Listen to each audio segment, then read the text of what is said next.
ముస్లింలంటే భయం, క్రైస్తవులంటే భయం.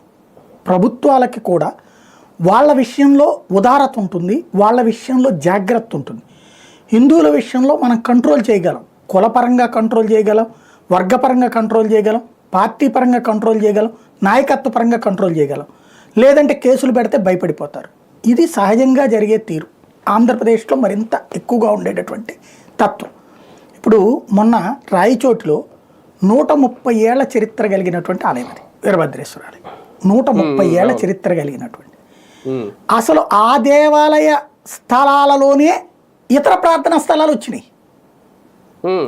ఆ దేవాలయ స్థలం ఏదంతా అసలు ఆ టెంపుల్ చుట్టూతా ఉన్నటువంటి స్థలం అంతా ఆ టెంపుల్దే.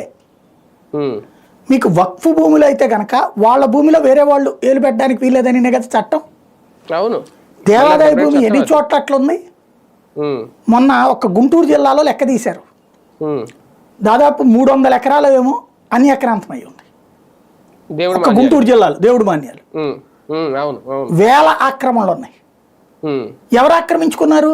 ముస్లింలో క్రైస్తవులో కాదు, హిందువులే ఆక్రమించుకుని వ్యాపారం చేసుకుంటారు, వాడేసుకుంటారు.